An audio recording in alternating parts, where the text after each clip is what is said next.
眠れぬ夜に静かな物語よ。今宵は、岡本喜道の洋場をお届けいたします。江戸番町の雪の夜。若侍たちの前に現れた謎の老婆の怪談を、どうぞお楽しみください。洋場、岡本喜道、番町の番長知らず。ということわざさえあるくらいであるから。番町の地理を説明するのは難しい。江戸時代と東京時代とは町の名称がよほど変わっている。それがまた、震災後の区画整理によってさらに変更されるはずであるから、現代の読者に対して江戸時代の番町の説明をするなどは、いたずらに人を孫つかせるに過ぎないことになるかもしれない。その理由で、私はここで番町という土地の変遷などについて、くだくだしく説明することを避けるつもりであるが、ただこの物語の必要上、今日の一番町は江戸時代の新道五番町と二番町、堀端一番町を含み、上二番町と下二番町は裏二番町通り、麹町谷町北側、表二番町通り南側を含み、五番町は堀端一番町の一部と五番町を合わせているのであることだけを断っておきたい。そうして、この辺りはほとんど皆大名屋敷か旗本屋敷。ことに旗本屋敷の多かったことをも断っておかなければならない。なぜならば、この物語は江戸時代の嘉永4年正月に始まるからである。この年の正月は14日から17日まで4日間の雪を見た。もちろん、その間に多少の休みはあったが、ともかく4日も降り続いたのは珍しいと言われて、古老の話し草にも残っている。その2日目の15日の夜に、麹町谷町の北側、すなわち今日の下二番町の高原織江という旗本の屋敷で、かるたの会が催された。集まってきた若侍は20人余りであったが、その中で8番目に来た堀口弥三郎は、自分よりも一足先に来ている神波佐太郎に聞いた。おい、神波、貴公は鬼ババで何か見なかったか。鬼ババで、と神波は少し考えていたが、やがてうなずいた。道端にババが座っていたようだったが、それからどうした？どえするものか。黙って通ってきた。と神波は子供投げに答えた。13番目に森住貨幣が来た。その顔を見ると堀口はまた聞いた。貴公は鬼ババで何か見なかったか。あの横丁にババが座っていた。小敷だかなんだか知らないが、この雪の降る中に座っているのはかわいそうだったから、小銭を投げてやってきた。と森住は答えた。それは貴公には珍しい奇特のことだな。と神波は笑った。しかし考えてみると不思議だな。この雪の降る晩に、あんな人通りの少ないところに、なんだって座っているのだろう。頭から雪だらけになっていたようだ。不思議だ。それだから貴公たちに聞いているのだ。と堀口は司祭らしく考えていた。堀口はしきりに気にしているようだが、一体そのババがどうしたというのだ。と主人の織江も口を入れた。いやご主人。実はこういうわけです。と堀口は向き直って説明した。ただいまご当家へ参る途中で、あの鬼ババ横丁を通り抜けると、ちょうど真ん中頃のおドブの縁に一人のババが座っているのです。何しろ頭から一面の雪になっているので、着物などは何を着ているのかわからない。ただ体中が真っ白に見えるばかりですから。私も最初はだるまができているのかと思ったくらいでしたが、近寄ってよく見ると、確かに生きている人間で、雪の中に座ったままでかすかに息をついているのです。病気で動かれなくなったのではないかな。と織江は言った。私もそう思ったので、立ち止まって声をかけて、おい。どうしたのかというと、そのババの姿は消えるように見えなくなってしまったのです。何しろ薄暗い中で、雪明かりを頼りにぼんやり見たのですから自分にも確かなことはわかりません。もしや自分の空目かと思ったのですが、どうもそうばかりではないらしく、一人のババが真っ白な姿で道端に座っていたのは本当のように思われてならないのです。それで、後から来たものをいちいち戦記しているのですが、神波も見たといい、森住も見たというのですから、もう疑うことはありません。やはりそのババが座っていたのです。堀口が不思議そうに説明するのを聞いて、織江も眉を寄せた。そのババが座っていたのはいいとして、貴公が近寄ると消えてしまったというのは少しおかしいな。森住。貴公が銭を投げてやったらそのババはどうした？その問いに対して、森住貨幣ははっきりと答えることができなかった。彼は折衷に座っている老婆にいくらかの小銭を投げ与えたままで、ろくろくに見返りもせずに通り過ぎてしまったのであるから、老婆が喜んだか怒ったか、あるいは銭を投げられるとともに消え失せてしまったか、それらのことは見届けなかったと彼は言った。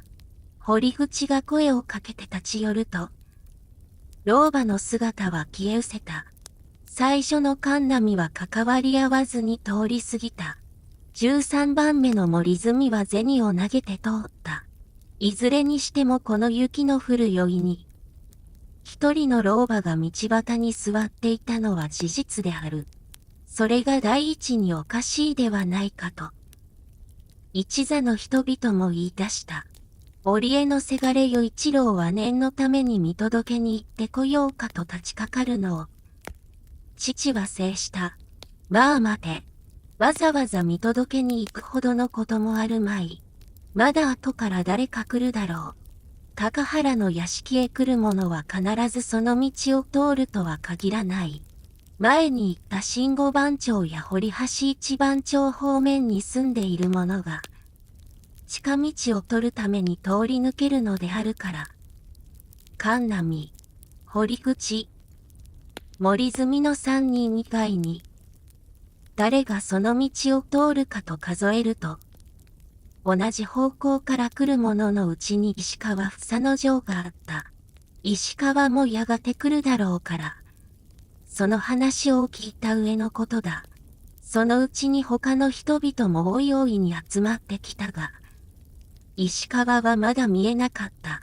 これが常の場合ならば、地産の一人や二人はのけ者にして、すぐにカルタに取り掛かるのであるが、今夜に限ってどの人も石川の来るのが待たれるような心持ちで、彼の顔を見ないうちは誰もカルタを始めようと言い出したものもなかった。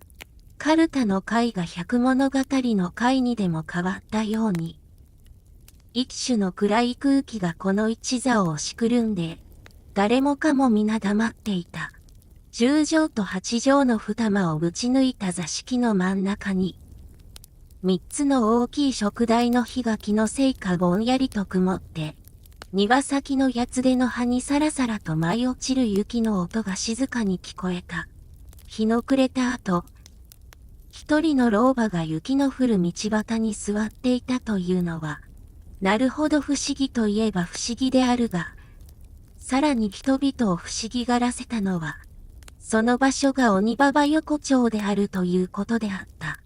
横丁は新五番町の一部で、普通の江戸絵図には現れていないほどの狭い道で、俗に言う三丁目谷の坂下から東へ入るのである。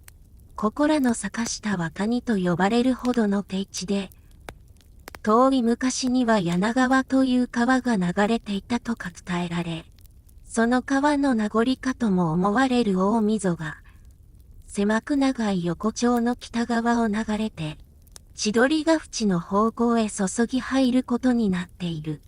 その横丁を江戸時代には俗に鬼馬場横丁と呼び習わしていた。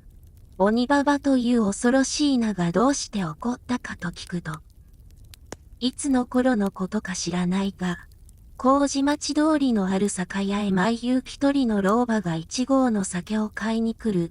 時刻は暮れ六つの鐘の聞こえるのを合図に、雨の夕も風の日も必ず欠かさずに買いに来るので、店の者も自然に懇意になって、老婆を相手に何かの世間話などをするようになったが、彼はこの近所の者であるというばかりで、決して自分の住所を明かさなかった。幾度聞いても老婆はいつも曖昧な返事を繰り返しているので、店の者どもも少し不審に思って、ことを好む一人があるとき、見え隠れにその後をつけていくと、彼は三丁目谷の坂下から東へ切れて、かの横丁へ入ったかと思うとたちまちに姿を消してしまったので、後をつけていった者は驚いて帰った。その報告を聞いた酒屋ではいよいよ不審を抱いて、老婆が重ねてきたらばさらに尾行してその正体を突き止める手はずを決めていると、彼はその翌日から酒屋の店先にその姿を見せなくなった。その後、3日経っても、5日経っても、老婆は酒を買いに来なかった。彼は自分の後をつけられたことを悟ったらしく、永久にその酒屋に近づかなくなったのである。そういうわけで、彼の身元はもちろんわからないが、かの横丁へ入ってその姿が消えたというので、彼はただの人間でないという噂が伝えられて、その横丁に鬼馬場の名がかぶせられたのである。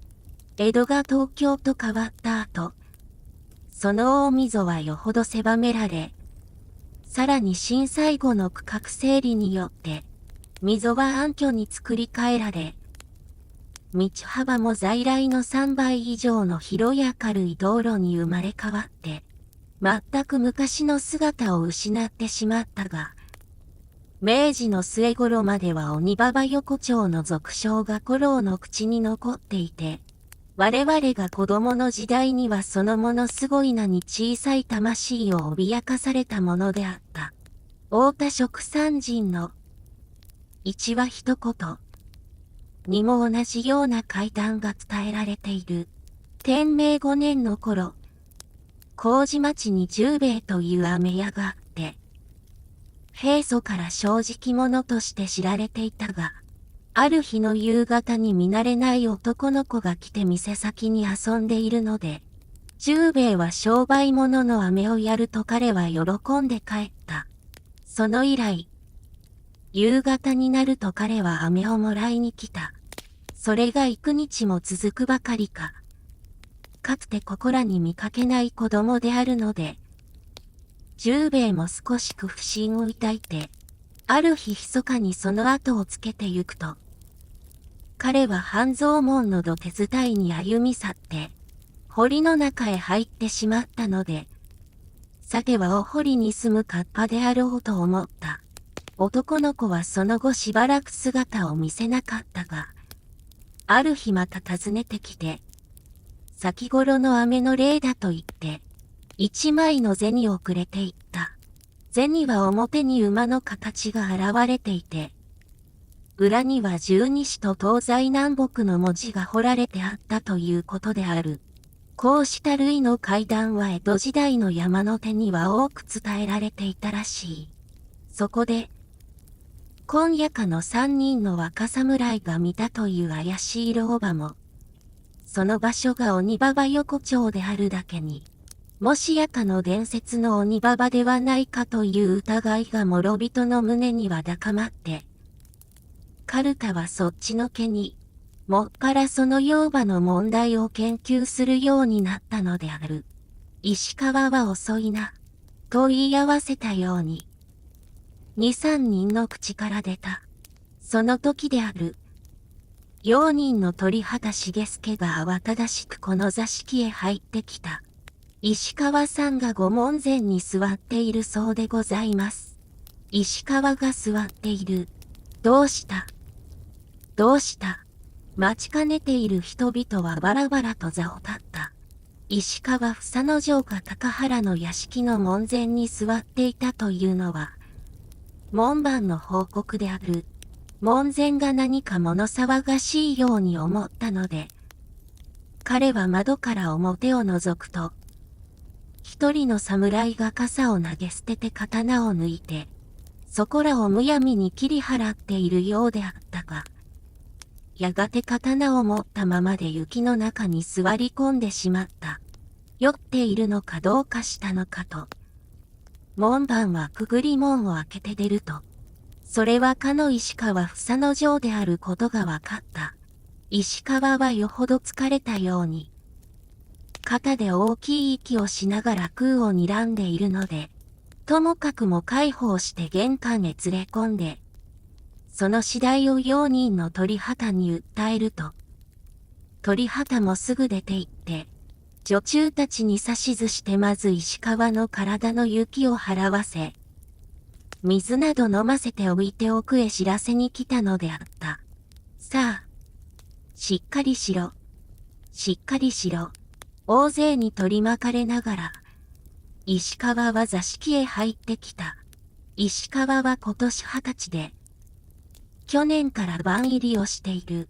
彼の父は小笠原流の弓術を学んで、かつて太郎浮手を務めたこともあるというほどの達人であるから、その子の石川も弓をよく引いた。やや小兵ではあるが、色の浅黒い、引き締まった顔の持ち主で、同じ年頃の友達仲間にも元気の良い若者として知られていた。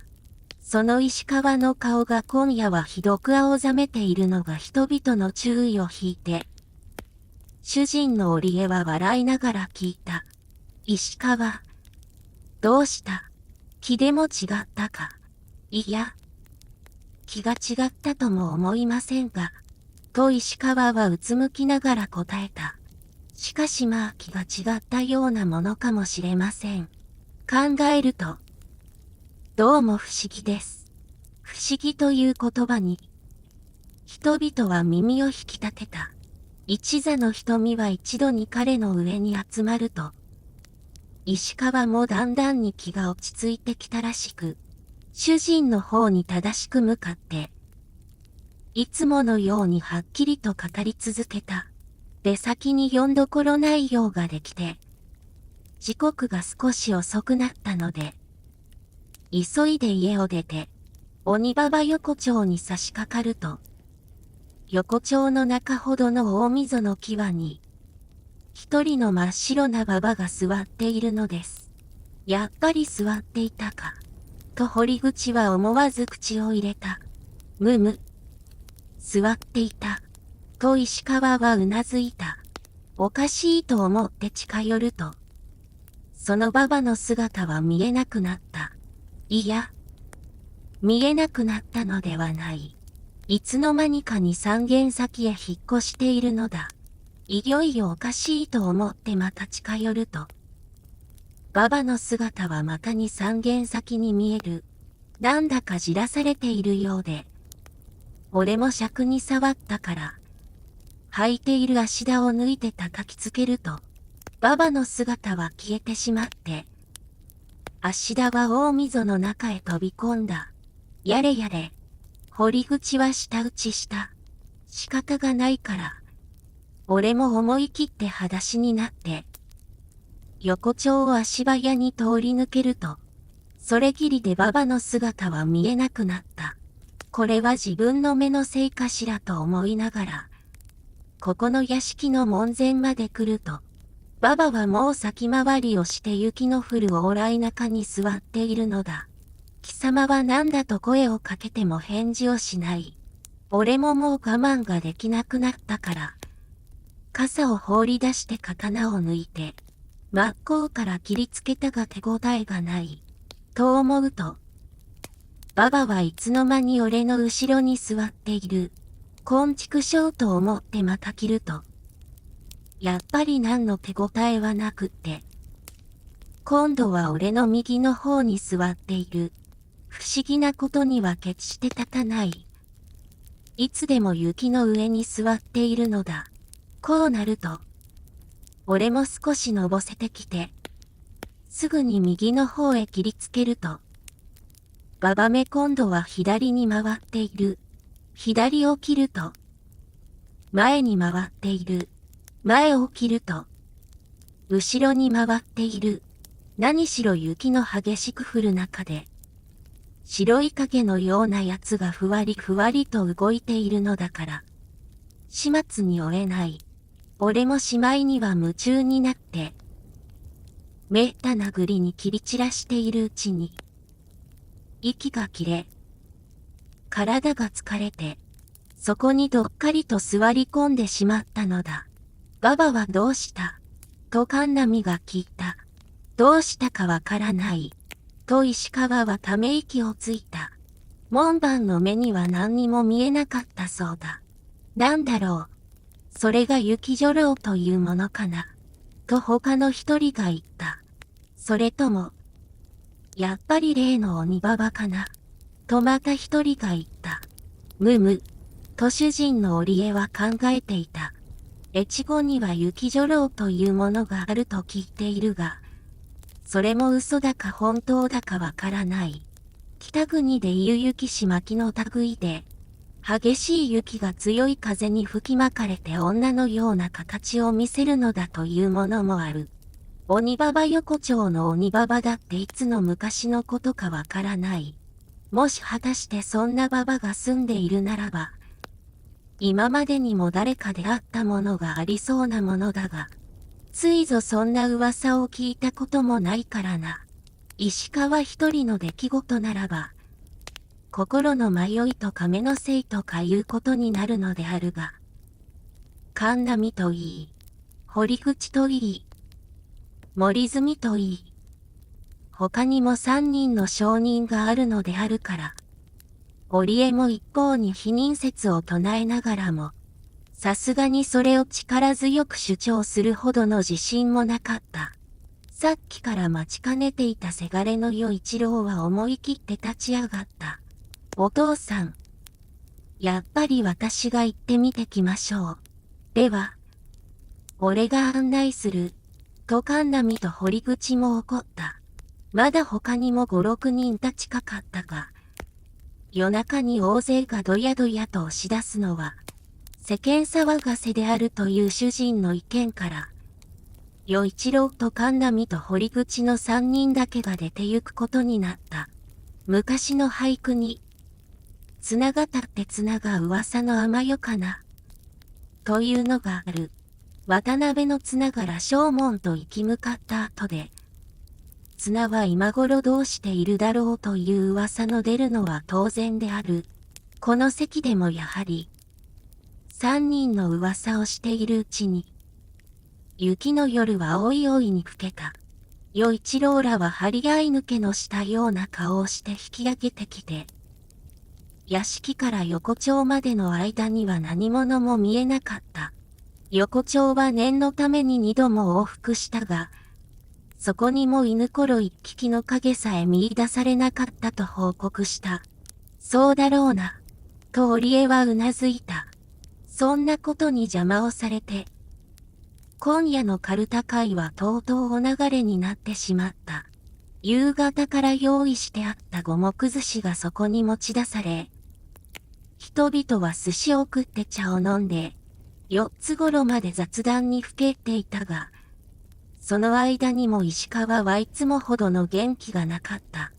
それは武士たる者がかの養母に悩まされたということが、何分面目ないのであろうと一座の者にも察せられた。果たして彼は一足先へ帰ると言い出した。ご主人。今晩はいろいろご厄介になりました。挨拶して立とうとする彼を、堀口は引き止めた。まあ、待てよ。どうせ同じ道じゃないか。一緒に帰るからもう少し話していけよ。いや。帰る。なんだか。風邪でもひいたようでゾクゾクするから。一人で帰ると。また鬼ババにいじめられるぞ。と堀口は笑った。石川は無言でたもとを払って怒った。一座の話は4つ半頃まで続いた。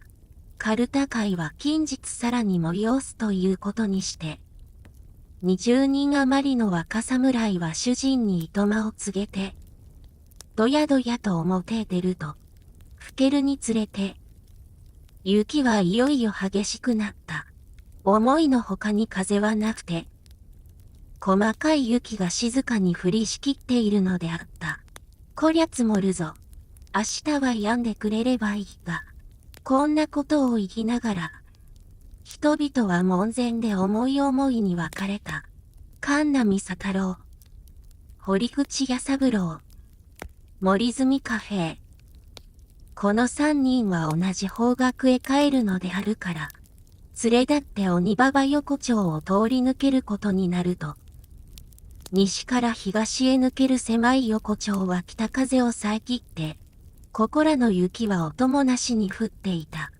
南側の小屋敷の板塀や生垣はすべて白い中に沈んで、北側の大溝も流れをせかれたように白く埋められていた。3人が続いて横丁へ入ると、道端の大きい椎の木の梢から、カラスらしい一羽の鳥が驚かされたように飛び起こった。神奈美と堀口は宣告探検に来て、妖婆の姿がもう見えないことを承知していたが、それでもこの横丁へ踏み込むと、幾分か緊張した気分にならないわけにはいかなかった。森住も同様であった。隙間もなく降る雪の間から、行く手に目を配りながら辿っていくと、2番目に歩いている堀口が、何者にかつまずいた。それは足田の片方であるらしかった。これは石川がさっき抜いたのかもしれないぞ。いう時に真っ先に進んでいる神奈美は、小声であっと叫んだ。あ、またあそこにババらしいものがいるぞ。横丁の中ほどの溝の縁には、さっきと同じように真っ白なものが座っているらしかった。それはもう2軒ほどの前であるので、3人は思わず立ち止まって透かし見ようとする間もなく、かの白い影はたちまちすっくと立ち上がった。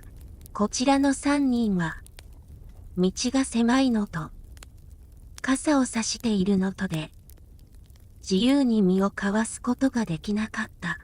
白いものは先に立っている神奈美の傘の下をかいくぐって、2番目に立っている堀口に飛びかかった。さっきの一言覚えているか。それが石川の声であると悟った時には、堀口は傘越しに肩先を切られて雪の中に倒れていた。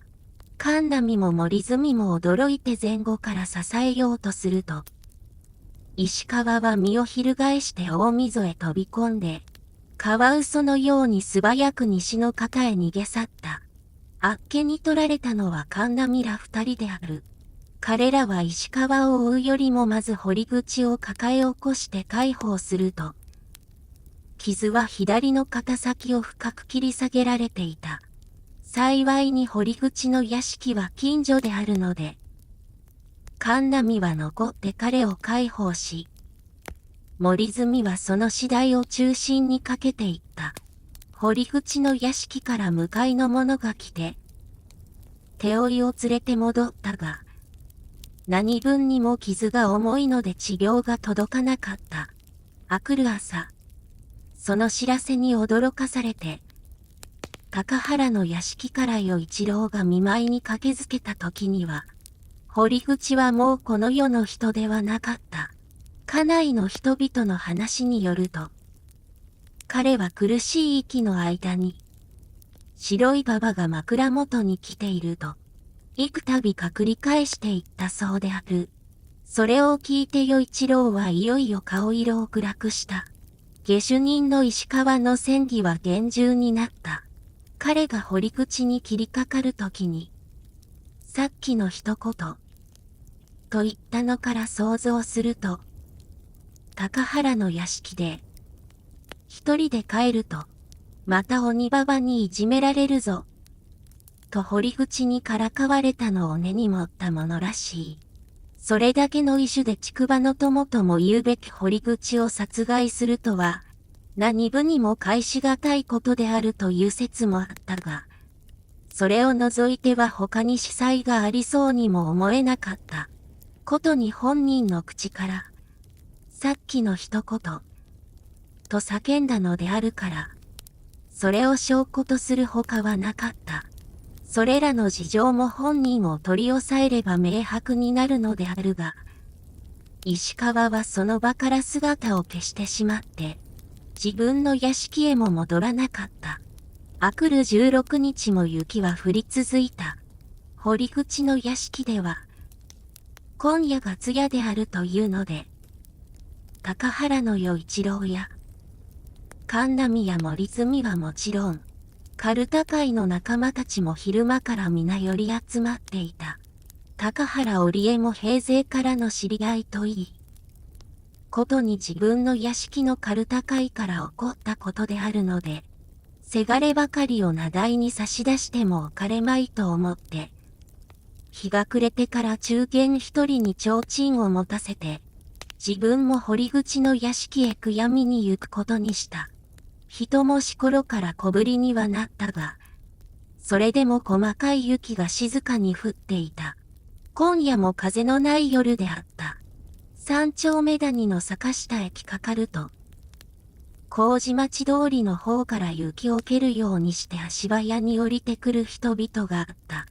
彼らは無提灯であったが、近夜に従って織江の提灯の火に照らし出されたのは、石川房之丞の父の房八郎と、その弟子の八神鉄之助であった。二人ともにカッパを着て、袴の桃立ちを取って、わらじを履いていた。房八郎は去年からせがれに番入りをさせて、自分は隠居の身となったが、普段から丈夫な太刀であるので、今でも大勢の若い者を集めて弓術の指南をしている。夕べの一条について、彼は自分の責任としてもせがれの行方を早く探し出さなければならないというので、弟子の八神を連れて早朝から心当たりをくまなく訪ねて歩いたが、どこにも房之丞の立て回ったらしい形跡を見出すことができないで、ただいま虚しく帰ってきたところであった。卑怯なせがれめ。未練に逃げ隠れて親の顔にも泥を塗る。憎いやつでござる。と房八郎は観測した。彼は見当たり次第にせがれをひっ捕らえて、爪腹を切らせる覚悟であったらしい。彼が平勢の気性を知っている織江は、それを察して気の毒にも思ったが、今更何と言って慰める言葉もなかった。房八郎の指定と織江の衆従とは相前後して鬼馬場横丁に入ると、その中ほどまで来かかった時に、織江の中間が立ち止まって提灯を向こうへ差し向けて、あれ、あそこに、とやや怯えたような声で囁いた。大溝の縁には白いものが座っていた。それが問題のようばかと。織江がきっと見定める暇もなく、房八郎は弟子に声をかけた。八神。それ、師匠と弟子は走りかかって、左右からかの怪物を取り押さえると、怪物は飲めるようにぐたりと前に倒れた。倒れるとともに、それを埋めている雪の衣は崩れ落ちて、提灯の火の前にその正体を表した。彼は石川房之丞で、見事に腹をかき切っていた。夕べからどこに忍んでいて、いつこのところへ立ち戻ってきたのか知らないが、彼はあったかもかの養母が座っていたらしいところを選んで、同じように座って、同じように雪に埋められて、真っ白になって死んでいたのであった。4人は黙って顔を見合わせていた。この事件あって以来、鬼ババ横丁の名がさらに世間に広まったが、雪中の養母は何の怪物であるかわからなかった。それが伝説の鬼ババであるとしても、なぜある時に限ってその姿を現したのか。そんな司祭は元よりわかろうはずはなかった。かの養母を見たという4人の若侍のうちで、堀口は石川に殺され、石川は自殺した。何にもかかり合いなしに通り過ぎた神波は、無事であった。彼に銭を与えて通ったという森住は、その翌年の正月に抜擢されて破格の力士をした。その後、この横丁で、再び鬼ババの姿を認めたというものはなかった。ここまで、岡本喜道の養母をお聞きいただきました。雪中の養母が引き起こした悲劇を、どのように感じられたでしょうか。ぜひ感想をコメントで教えてください。静かなページ。AI 朗読室からお届けいたしました。もし心に残るものがありましたら、高評価やチャンネル登録していただけると幸いです。ご視聴ありがとうございました。それではまた。おやすみなさい。